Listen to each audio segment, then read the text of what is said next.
Darth Wiz coming at you, size Snootles and the Rebo Band action figure set, Return of the Jedi wave, or line when it came out. There it is, Child's World, Children's Palace. Incredible. So nice to finally get this.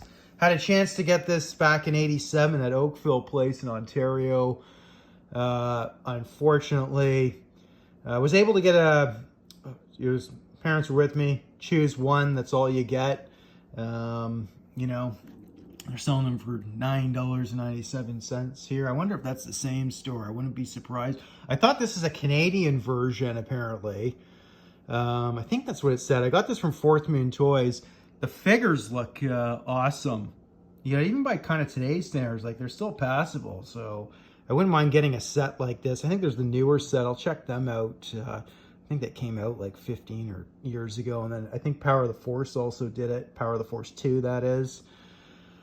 But anyways, this brings back memories. There was probably, I think, a dozen of them at least. And just on the front store display, it was so beautiful. And then they had tri-logo Return of the Jedi figures, and regular Return of the Jedi card back, sorry.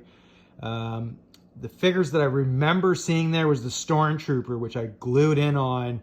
That's like basically, and unfortunately my parents were like, you can only get one at the time, which I was like, oh man, you know, because I wanted to, like, I knew that was like kind of like the window for getting this stuff. I knew even at that age, like this stuff was closing out, right? Because now it was 4 years past the release date of the film.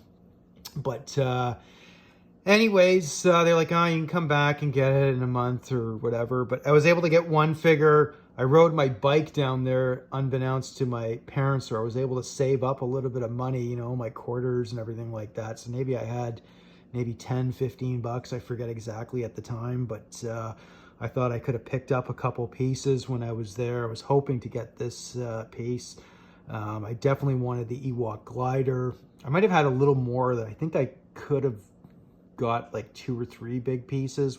Big pieces meaning this, and then there was an Ewok catapult there, and they had the Ewok glider.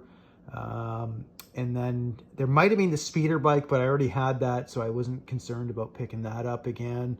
But anyways, this would have filled out the line so well at the time. And I love the packaging on this, even by today's standards. I think this is absolutely mint. This should be done in the TVC. It should already be coming out. Hasbro, how do you not have this coming out? I don't care. This would be an excellent seller over the next year or two, even if it sort of sat on the pegs for a bit. It wouldn't peg warm that long because I'd pick them up. This would have been a must right now.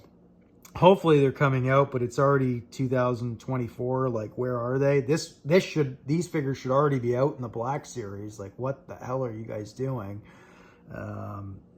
That's another thing.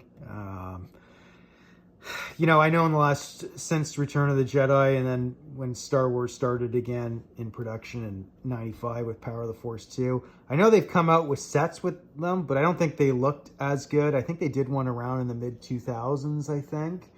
I can't remember, but anyways, these are still really nice. That looks really cool. And you can see in there's the instruments. I don't know if the light's coming in there, but you got a nice backdrop there. The plastic's still holding together. Obviously, you can see, I'm just got to try and be very gentle with this because it's got some tears. It is a little beat up. You know, it's got a nice crease here, but look how beautiful that is. And if they do something like this, this is how you do it. You know, it's not that difficult. They should, you know, put all the TVC in here, but it should be original trilogy TVC. You know, maybe, or just do it exactly, I don't know. Just change up how you're doing things and make it, you know, 12 and up, so you don't have any of this legal writing crap. You know, I don't want to see that. Like a modern equivalent, you know, a homage, or at least do a homage on the back directly to this, and then re-release these with, you know, with the most articulated of today's standards, right? So, but anyways, beautiful set. I love this set. It's one of the gems, I think, of the the later end of the Star Wars line. Well, Return of the Jedi at its peak. I think this came out in 83. Yeah, there it is. 1983, Cincinnati. Kenner, beautiful, man. Just absolutely beautiful. Anyways, there it is. I'm ranting on. I don't even know what I'm talking about. Big shout out to GQ Jedi, one of my favorite classic Kenner channels out there. He does it such a good justice. He has such an awesome passion for it. 1,000 times better than my channel. My channel is just a personal channel, though. But nonetheless, anyways, really happy to finally get this since 1987 to today. So very happy. There it is. Darth Wiz coming at you with another craptastic review. There it is. Cheers.